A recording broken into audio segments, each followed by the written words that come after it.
იესალმები თავდაცვის მინისტრის ჩვენი ერთობლივი ძალისხმევით სამხედრო თავიდან აცილებას, რაც უზრუნველყოფს ბატონო თავდაცვის ძალების მეთაურის მოადგილეობ, რომლის მიზანს არავინმეს დაჯდა ფიქსებულად ემსახურებიან ჩვენი ქვეყნის თავდაცვის. ემსახურები საქართველოს.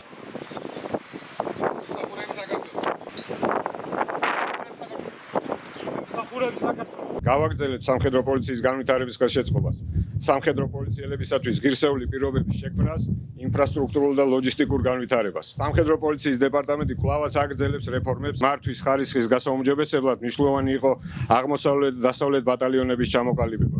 საერთო ძალისხმევით სამხედრო პოლიციის შესაძლებლობები და პირობები მომდევნო წლებში კიდევ უფრო უკეთესი იქნება. ჩვენი ერთობლივი ძალისხმევით სამხედრო პოლიცია იქნება კიდევ უფრო წარმატებული და ძლიერი.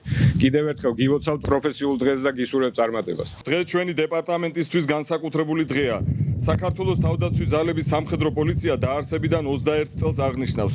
გილოცავთ ყველა სამხედრო პოლიციის დღეს.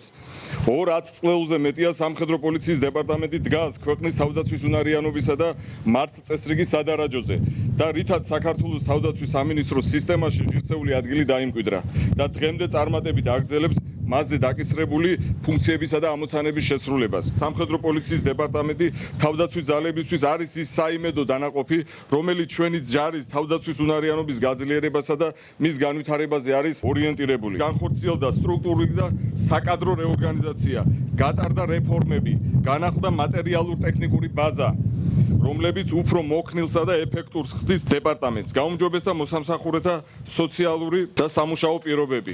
კვალიფიკაციის ამაღლების მიზნით ჩატარდა არაერთი სწავლება, ტრენინგი, თუმცა ყველა მნიშვნელოვან პრიორიტეტულ ამოცანას წარმოადგენს სამხედრო პოლიციის დეპარტამენტის თითეული მოსამსახურისათვის საუკეთესო სამუშაო პირობების შექმნა.